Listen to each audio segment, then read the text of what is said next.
अस्सलामुअलैकुम viewers, welcome to all of you on my YouTube channel cric chat. मैं उम्मीद करता हूँ आप सब खैरियत से होंगे। व्यूवर्स, आज की वीडियो में हम बात करेंगे कि बाबर आजम जो है पाकिस्तान के स्टार बैट्समैन हैं, किंग बाबर कहा जाता है उन्हें, लेकिन आजकल उनके सितारे गर्दिश में दिखाई देते हैं। जहाँ से भी उनके बारे में न्यूज़ आ रही है वो कोई अच्छी नहीं आ रही, नेगेटिव ही आ रही है। एक तो उनकी फॉर्म बड़ी पुअर चल रही है, दूसरा साथ ही साथ कहीं पर वो अपने फैंस के साथ उलझते हुए दिखाई देते हैं। किसी जगह उन पर जब क्रिटिसिज्म होता है तो उनके फादर जो है आगे से रिप्लाई करते हैं, जिससे वो जो डिबेट है वो और ज़्यादा तेज़ हो जाती है मीडिया में। तो मेरे इन सब चीज़ों पर डिस्कशन के लिए मेरे साथ हैं आज आमिर मौजूद। आमिर से जानते हैं कि आज कल आप देखें कि एक तो बाबर आजम का वैसे ही सितारे गर्दिश में है कि डाउनफॉल चल रहा है किस्म का, क्योंकि लास्ट ईयर आप देखें जिस तरीके से उन्हें बाहर कर दिया गया टेस्ट से, फिर उसके बाद ओडीआई की फिर दोबारा वापस बुलाया गया, फिर अब T20 से ड्रॉप किया गया है। तो अब उसमें मुझे लगता है वो खुद तो शायद इतने फ्रस्ट्रेट हैं या नहीं हैं, लेकिन खुद भी नज़र आता है जब वो फैंस के साथ जिस तरीके से उलझ जाते हैं, और दूसरा उनकी फैमिलीज भी में जिस तरह उसके फादर जो है रिप्लाई करते हैं। तो इस सारे सिचुएशन में आप इसको कैसे देखते हैं, जो कामरान अकमल और उनके फादर की जो कंट्रोवर्सी हुई, इसको कैसे देखते हैं?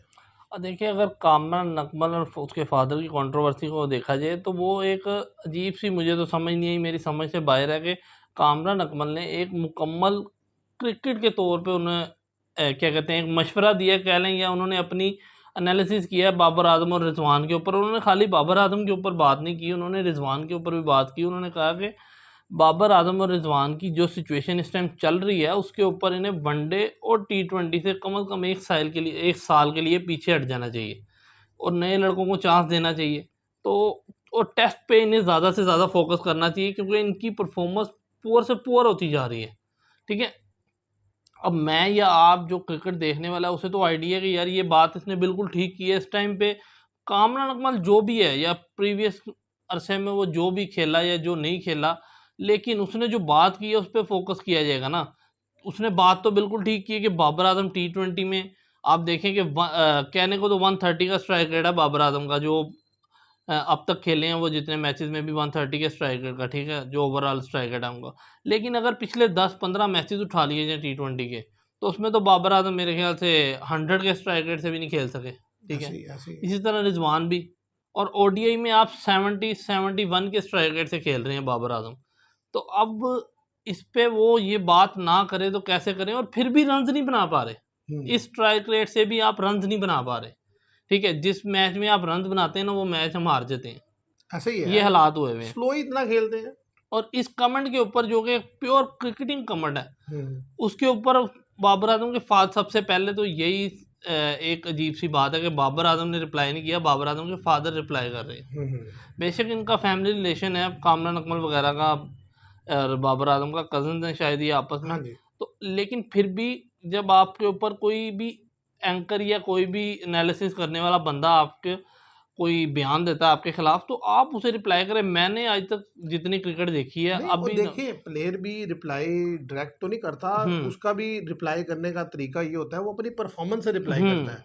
आप ग्राउंड में जाते हैं, आपके पास सबसे बेहतरीन प्लेटफॉर्म वो होता है, आप जाएं, आप जाकर रन करें, आप अपने स्ट्राइक रेट को इम्प्रूव करके दिखा दें, आप बेहतर मैच खेल के दिखा दें। तो आप नहीं बोलेंगे, आपकी तरफ से ही दूसरे एनालिस्ट भी बोलेंगे और आपके फैंस भी बोलेंगे। मैं यही कह रहा हूँ कि मैंने आज तक इतने अरसे में क्रिकेट जो देखी, पिछले 15-20 सालों में अपने, आज तक मैंने कभी ये चीज़ नहीं देखी कि किसी प्लेयर पे इस तरह का वक्त आया हो और उस पर क्रिटिसिज्म हो रहा हो और उसके फादर आगे डिफेंड करे और वो साइड में बैठा हो। ठीक है, ये एक बड़ी अजीब सी चीज़ है। ठीक है, उसकी वजह मैं आपको बता दूं, पीछे भी कुछ अर्सा पहले इनके फादर ने एक कमेंट किया था अजीब सा। ठीक है, वो भी किसी ने एनालिसिस किया था, उसके ऊपर इन्होंने कमेंट कर दिया था। ठीक है, और मसला ये कि आप अगर कमेंट कर रहे हैं ना, तो आपका बेटा तो आगे फिर वही हरकतें कर रहा है, तो आपके कमेंट का क्या फ़ायदा। अब आप कमेंट कर रहे हैं कामरान अकमल को कि जी, कामरान क्या कहते हैं, अगर आपको कोई भाई कहता है ना, तो आपको भाई मानने से पहले देख लेना चाहिए वो क्या कहते हैं, हबील है या कबील है। ठीक है, और दूसरी बात उन्होंने की कि जी क्या कहते हैं, कामरान अकमल को कमेंट करने से पहले ये सोचना चाहिए था कि कामरान अकमल की कप्तानी में मेरा बेटा नहीं खेला, मेरे बेटे की कप्तानी में कामरान अकमल ने मैचेस खेले हुए हैं। अच्छा, ये असल में देखो, जो भी फादर सन का रिलेशन होता है ना, उसमें इमोशंस होते हैं, और इमोशनली जब भी कोई बात की जाती है तो उसके अंदर जो है ना वो उतना रैशनैलिटी नहीं रहती। हुँ, ज़ाहिर है बंदा थोड़ा जज़्बात में बह के बात हुँ, करता है, वरना बात ये है कि अगर आपके बेटे की कैप्टनसी में कोई खेले या ना खेले, हुँ, उससे इस चीज़ पे कोई फ़र्क ही नहीं पड़ता कि आप इसकी वजह से ये नहीं कह सकते कि अब वो परफ़ॉर्मेंस नहीं देगा तो चलेगा। देखिए, उन्होंने अगर तो कोई बायसनेस रखी होती ना कामरान अकमल हुँ, ने ज़हन में और उसके ऊपर ये बात की होती कि उनको ओडीआई नहीं खेलने चाहिए या हुँ, टी20 नहीं खेलने चाहिए, तो लोग उसके अगेंस्ट भी बोलते। कामरान अकमल देखो, जब तक कामरान अकमल ने क्रिकेट खेली है, कामरान अकमल को अगर आप कहें कि बहुत बड़ा स्टार हुँ, बैट्समैन थे, नहीं, ऐसा नहीं था। हाँ, अच्छा खेलते थे, लेकिन मैं समझता हूँ कि कंट्रोवर्सीज़ में वो खुद पड़े हाँ, और अपने पोटेंशियल के अकॉर्डिंग परफ़ॉर्म नहीं कर सके ऐसा ही है, कामरान अकमल, ऐसा ही ठीक है। है? अब ये है कि वो एक बात कर रहे हैं, वो बात कर रहे हैं क्रिकेटिंग सेंस में कि भई ये हुँ, आगे आने वाली, जैसे उन्होंने दोबारा क्लैरिफ़ाई भी किया है कि आगे आने वाले जो सीरीज़ हैं पाकिस्तान की, वो इतनी ज़्यादा हुँ, टफ़ नहीं है, तो यंगस्टर्स को चांस मिलना चाहिए। ऐसा ही है। इस पॉइंट ऑफ व्यू से मैंने कहा कि इन दोनों को रेस्ट करना चाहिए। हुँ, और देखिए, जब आपको रेस्ट दिया जाता है या आपको हुँ, ड्रॉप हुँ, किया जाता है, तो वो आपके लिए इस लिहाज से बेहतर है कि आप देखें कि आप कहाँ खड़े हैं। हुँ, आप अपने आप को बेहतर करें और आगे आ जाएँ। तो इसमें मैं नहीं समझता कि, क्योंकि देखिए एक तो उनका आपस में फैमिली टर्म्स एंड कंडीशन हुँ, है, तो वैसे ही मुनासिब नहीं लगता इसको जो है वो मीडिया पे हुँ, डिस्कस करना, वो हुँ, वैसे हुँ, भी बैठ कर डिस्कस कर सकते हैं। ऐसा ही तो है। मेरा ख्याल है ये मुनासिब नहीं है, क्योंकि देखिए बाबर आज़म ने ओडीआई में 50 की एवरेज हुँ, है उनकी, हुँ, हुँ, ठीक है? टेस्ट में भी 50 के अराउंड एवरेज है, टी20 में भी 40 के अराउंड एवरेज है। हुँ, तो अगर देखें तो पाकिस्तान के तो बड़े बल्लेबाजों में ही वो आते हैं। ऐसा ही है। तो इसलिए अगर उनके ऊपर कोई क्रिटिसिज्म होता है या कोई बात होती है, तो उसका मैं नहीं समझता कि हर क्रिटिसिज्म का रिप्लाई देना हुँ, ज़रूरी है। हुँ, आप उसका रिप्लाई बैटिंग से दे सकते हैं, अपनी ऐसा ही है। परफ़ॉर्मेंस से दे असल सकते में हैं। मैं आपको बताऊँ बैटिंग से कैसे दें, आप देखें कि पिछले डेढ़ 2 सालों से क्रिटिसिज़्म चल रहा है बाबर आज़म पे। बाबर आज़म टस से मस नहीं होता। हुँ, चाहे उसे टी20 खिला लो, चाहे उसे वनडे खिला लो, चाहे उसे टेस्ट खिला लो, उसकी वही गेम है। हुँ, वो अपनी गेम पर बेहतरी कर ही नहीं रहा अपनी गेम में। कोई मतलब 1% भी आपको उसकी गेम में बेहतरीन नज़र आएगी। मैं अगर अपनी बात करूँ तो मैं उसे बड़ा प्लेयर भी नहीं कहता पाकिस्तान का। क्योंकि पाकिस्तान के जो बड़े प्लेयर गुज़रे हैं ना, इंज़माम हो गया या मोहम्मद यूसुफ हो गया या मियाँ दाद, आप सईद अनवर को ले लें, तो जब ये क्रीज़ पे खड़े होते थे और थोड़ा टाइम स्पेंड कर लेते थे, तो सामने वाले बॉलर को तो वैसे ही परेशानी होती थी कि यार सामने इंज़माम खड़ा हुआ है। इसे कहाँ बॉल करनी है, जहाँ भी बॉल करूँगा ये तो उठा के फेंकेगा बाहर। यूसुफ खड़ा हुआ है, इसे ये भी मारेगा अगर खड़ा हुआ है तो। अब बाबर आज़म का मसला ये है कि सामने वाला बॉलर ये तो सोचता ही नहीं कि यार ये मुझे शॉट भी मारेगा। उसे पता है ये सिंगल ले लेगा, डबल ले लेगा, हद मारेगा कोई बहुत बड़ी शॉट तो चौका मार देगा बस। ठीक है? क्यों? क्योंकि आपने अपनी क्रिकेट गिरा इतनी ली है। अब मैं बाबर आज़म को स्टार भी जो बना है हमारा वो मैं बता देता हूँ वो क्या स्टार है। भई ये खेला रिज़वान की उसकी सरफ़राज़ की कैप्टेंसी में। उस साल हमने जिस अरसे में आप कह लें सरफराज कैप्टन रहा, तकरीबन को 12 से 13 सीरीज़ें सरफराज ने दुबई में टी20 की खेली, हुँ, जिसमें हमने विन किया है, हुँ, सारी सीरीज़ें लगातार। तो उन सीरीज़ों में आप हमारा स्कोर तो उठा के देखें ज़रा, हुँ। 150, 160, 150, 160 इससे ज़्यादा तो हमने स्कोर नहीं किया, सामने वाली टीम से होता ही नहीं था। असल में असल में ये ज़्यादा तो प्रोमिनेंट हुए जब ये खुद भी कैप्टन बने, जो हुँ, इन्होंने खेला 2021 का वर्ल्ड कप खेला, हुँ, ठीक है? उससे पहले जो साउथ अफ्रीका में इनिंग्सें खेली, फिर 2022 में जिस तरीके से ऑस्ट्रेलिया में खेला, उसमें खातिर खा रन्स नहीं कर सके, लेकिन ऑन एंड ऑफ ये इनिंग्स खेलते चले गए। असल में मसला ख़राब पता क्या है कि जो सरफराज है, ये जो भी असल चीज़ ये है कि पिछले 2 सालों में क्रिकेट बदली बड़ी तेज़ी से हुँ, है। देखिए, आप देखते हैं ना 2 साल पहले की क्रिकेट अगर आप देखें तो 150-60 रन्स पार स्कोर तकरीबन कह सकते थे कि यार 160 अगर कर लिए ना आपने तो आप हाँ, मैच जीत सकते हैं। मैच जीत सकते हैं। अब 180 भी पार स्कोर नहीं लगता, हुँ, तकरीबन दो 200 रन्स अगर आप मुनासिब विकेट है, हुँ, बहुत अच्छी बैटिंग ट्रैक हो ऐसा तो ही है, 200 प्लस जाना चाहिए। ऐसा ही है। अगर मुनासिब विकेट है बैटिंग के लिए तब भी ये 180 टू 200 आप देंगे तो जीतने की तरफ आप हुँ, आएँगे। ये प्रॉब्लम्स की वजह से प्लेयर्स को बहुत ज़्यादा स्ट्रगल करना पड़ा है, और हमारे खास तौर पे प्लेयर्स क्योंकि हुँ, पहले ही स्लो थे, हुँ, और खास तौर पे आप देखें कि ये जब रन्स कर रहे थे तो ये ऊपर टॉप ऑर्डर पे आ रहे थे हुँ, ओपनिंग पे। हुँ, अब जैसे ही ओपनिंग स्लॉट से ये नीचे गए हैं तो क्योंकि इनकी उठाकर खेलने की तो शॉट्स हैं नहीं, ऐसा ही है। तो वो वहाँ पर वाज़े तौर पर स्ट्रगल करते हैं। आप ये देखें कि इनके साथ-साथ अगर आप रिज़वान को भी ले लें, तो वो तो ऊपर ही आ रहे हैं ना टी20 में हुँ, तो। हुँ। टी20 में ऊपर ही आ रहे हैं, वो तो 6 ओवर ज़ाया कर देते हैं पूरे के पूरे। इस तरह की क्रिकेट खेलते हैं वो। असल में उनका भी मसला यही है कि वो ना आकर क्रीज़ पे जब तक टाइम ना स्पेंड करें, और वो वैसे ही वन साइडेड प्लेयर है। मतलब वो मतलब लेग लेग के पे अलावा खेलना है आप बस। देखें वो बहुत रेयर ऑफ स्टंप पे शॉट खेलते हैं। अब ज़ाहिर है इंटरनेशनल क्रिकेट में बॉलर आपको मौका ही नहीं देता, हम्म तो वो ज़ाहिर है आपको ना मौका मिलेगा तो अब रन कहाँ से बनेंगे। हम्म अब इसी तरीके से आप देखें कि अब ये उनके फादर की कंट्रोवर्सी, साथ ही फिर उनके जो फैंस हैं, यानी कि फैन के साथ जिस तरीके से वो निकले हैं वहां से जो ऐसा ही है। सेल्फी लेने के लिए, तो आप वहां पे भी हम्म उनकी एक कंट्रोवर्सी आप बनी। देख लेना कि वो जुम्मे की शायद नमाज पढ़ हाँ के जी, ऐसे निकल ही। रहे थे, तो फैन ने कोई सेल्फी के लिए रजिस्ट किया उन्हें, जिसके ऊपर उन्होंने हल्का सा पुश कर दिया फैन को कि यार जाओ। और जी उसके ऊपर कि जी पर्सनल लाइफ में इंटरफेयर नहीं होना चाहिए किसी का। हम्म, ठीक है, लेकिन इतना नहीं होना चाहिए कि मतलब आप फैन को इस तरह से धुतकार दो।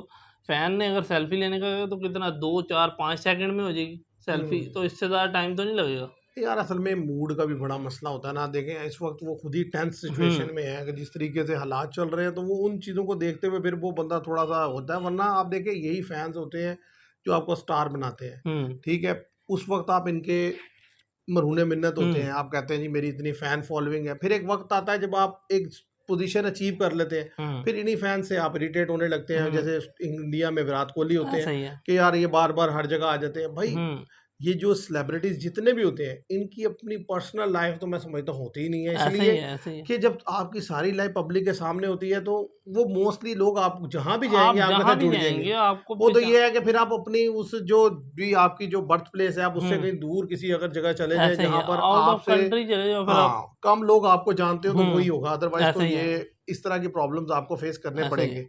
तो असल चीज़ ये है कि देखिए अगर बंदा परफॉर्म कर रहा हो ना, हुँ, तो उसका कॉन्फिडेंस भी होता है और वो मेंटली तौर पे भी रिलैक्स होता है। हुँ, फिर उसकी वो चीज़ वो डिसीजन मेकिंग में भी नज़र आती है। हुँ, अब क्योंकि वो चीज़ें लैग कर रही हैं और एक के बाद एक कंट्रोवर्सी चली आ हुँ, रही है। देखें ना पहले जिस तरीके से, और बड़ी इंपॉर्टेंट चीज़ जो हम डिस्कस करना भूल रहे थे, वो ये है कि जो हाँ, हम क्या कहते हैं उन्हें, सलमान अली आगा, और उनके बारे में आ रहा है हुँ, कि मोहम्मद हारिस, उन दोनों ने जो है वो उनको क्या कहते हैं इंस्टाग्राम पे जो है अनफॉलोड कर दिया है। हुँ, अब अगर ये बात जिस तरीके से सारे डिस्कस कर रहे हैं, हुँ, तो हुँ, ये बड़ी इंपॉर्टेंट बात है, क्योंकि ऐसा ही देखें है। एक प्लेयर जिसके साथ आप अभी टी20 में नहीं खेल रहे ना, ओडीआई हुँ, में तो आप खेलेंगे ही, ऐसा ही है। टेस्ट में भी आप खेलेंगे, ठीक है, हुँ, सलमान अली आगा तो खेलेगा। लाज़मी सी तो बात है। अगर आपने ऐसा किया तो वो वहाँ का फिर माहौल बड़ा ख़राब हो जाएगा। ये ऐसे कैसे, मुझे नहीं ज़ाहिर है लगता वो ये कोई ग्रुप अच्छा ये कोई मुझे अच्छा जेस्चर भी नहीं लगता। ये ऐसा ही है, बचकाना सी हरकत बचकाना लगती हरकत है है। कि वो चाहे रीज़न कोई भी हो पीछे, कि जी हुँ, वो कामरान अकमल को बहुत बड़ा मानते हैं सलमान अली आगा। अगर उन्होंने ये हरकत की है ना, तो ये हुँ, बड़ी अजीब हरकत है। ऐसा ही देखिए है। प्रोफ़ेशनल लाइफ़ में जब आप इस लाइफ़ यानी कि कंट्री के लिए खेल रहे होते हैं ना, हुँ, तो ये जो ज़ाती ये अनाद और रंजिश है, इसको साइड पे ये रखना चाहिए। छोटी-मोटी चीज़ें होती हैं, ये बच्चों वाली हरकत होती है कि आपने उसे अनफ़ॉलो कर दिया या आपने उसे अनलाइक कर दिया, ब्लॉक कर दिया। ये बड़ी अजीब-सी हरकत होती है। जिस लेवल पे आप बैठे हुए हो, जिस लेवल की क्रिकेट आप खेल रहे हो, आप पे ये हरकत जचती नहीं है। आपने वनडे में उसका फेस करना है, टेस्ट में उसको फेस करना है। ये तो मतलब ग्रुपिज़्म हो जाएगा टीम के अंदर एक किस्म का। बाबर आज़म एक साइड पे होगी और आगा वाली साइड एक साइड होगी। और दूसरी चीज़ ये है कि आप पाकिस्तान में रहते हैं, आपको नहीं पता हालात बदलते कितनी हुँ, देर नहीं लगती। यूँ हालात ठीक बदल है, जाते हैं। पता चले अगली सीरीज़ आप वेस्ट इंडीज़ जाएँ, वहाँ टी20 की हार जाएँ, यहाँ आए एशिया कप में आप फँस जाएँ। हुँ, पता चले जब टी20 वर्ल्ड कप आ रहा है, तो आप कप्तानी बाबर से भी की हटे हुए कैप्टनसी हैं, में रिजवान है। या बाबर या शहीन में से कोई कप्तान है और वो हाँ जा रहे हैं। जी, हाँ फिर जी। आप क्या करेंगे? तो इसलिए आपको जब तक आपका क्रिकेटिंग करियर चल रहा होता है, तो हुँ, आपको न्यूट्रल रह के चीज़ों को देख के चलना हुँ, होता है। ये बोर्ड के ऊपर छोड़ दें कि भई ये लड़का खेलेगा, नहीं खेलेगा, क्या हुँ, होगा, वो उनके ऊपर छोड़ दें। अपनी ज़ाती राय कोई ऐसा ही किसी के है। बारे में कोई इतनी सख्त कायम करना, क्योंकि ये भी बासित अली ने तो यहाँ तक कहा था कि भई सलमान अली आगा की वजह से इनको ड्रॉप किया गया। अब देखें ना उसके ऊपर या तो सलमान अली आगा डिनायल दें हुँ, कि नहीं भी ऐसा नहीं है, लेकिन उन्होंने वो उन्होंने कैटेगरी नहीं कोई करी। मतलब वो तो अब इस यानी कि वो जब कह रहे हैं, तो कुछ ना कुछ तो होगी सदाकत। ऐसा ही है, तो ये चीज़ें मुनासिब नहीं लगती और इसी वजह से हमारी क्रिकेट खराब होती है, ऐसा क्योंकि ही है। देखिए आज तो आप ये कर रहे हैं, हुँ, कल को जैसे ही कुछ आप लूज़ करेंगे, तो हुँ, लड़के हिलेंगे ना, तो कोई ना कोई लड़के उधर से आएँगे, उधर से आएँगे, तो वो टीम का माहौल ऐसा खराब होने ही लग जाएगा। यही तो शुरू से होता आ रहा है कि कंट्रोवर्सीज़ इश्यू यही तो हमारी क्रिकेट बर्बाद कर रहे हैं कि जब कोई प्लेयर पे डाउनफॉल आता है तो दूसरे उसको बैक नहीं करते या उसे समझाते नहीं है कि यार तू इस तरह कर ले, उस तरह कर ले, बल्कि उसको मतलब तंग करना शुरू कर देते हैं। अब ये जिस तरह सलमान अली आगा ने किया, अब ये कोई हरकत थोड़ी है जिस लेवल पे आप क्रिकेट खेल रहे हो अनफॉलो कर देना। तो ऐसे ही व्यूवर्स, बात ये है कि ये सारी कंट्रोवर्सीज चल रही हैं और अफसोस से कहना पड़ता है कि सारी ही ये बाबर आजम से जुड़ी हैं, और ये कोई अच्छी चीज़ नहीं है। हमारे यहाँ सबसे बड़ा प्रॉब्लम यही रहा है कि जिस भी बंदे ने पाकिस्तान को सर्व किया है, हम उसकी वो ड्यू रिस्पेक्ट भी नहीं दे पाते। देखिए फ्लॉप हो जाना, आउट हो जाना, आप ज़्यादा से ज़्यादा यही कर सकते हैं ना कि टीम में ना डालें। लेकिन आप उसको मतलब इतना ज़्यादा क्रिटिसिज्म नहीं कर सकते, क्योंकि इसलिए कि उसने बहुत ज़्यादा जगह पर आपको सर्व करके दिया है। अब ये है कि इस वक्त वो नहीं चल रहे, तो ठीक है, आप उन्हें टीम से बाहर रखें। तो मेरा ख्याल है कि हमारे जो बिहेवियर है ना, उसको मेरा ख्याल है इस तरह नहीं होना चाहिए। तो आज के लिए इतना ही। मैं उम्मीद करता हूँ आपको वीडियो पसंद आएगी। Thank you very much.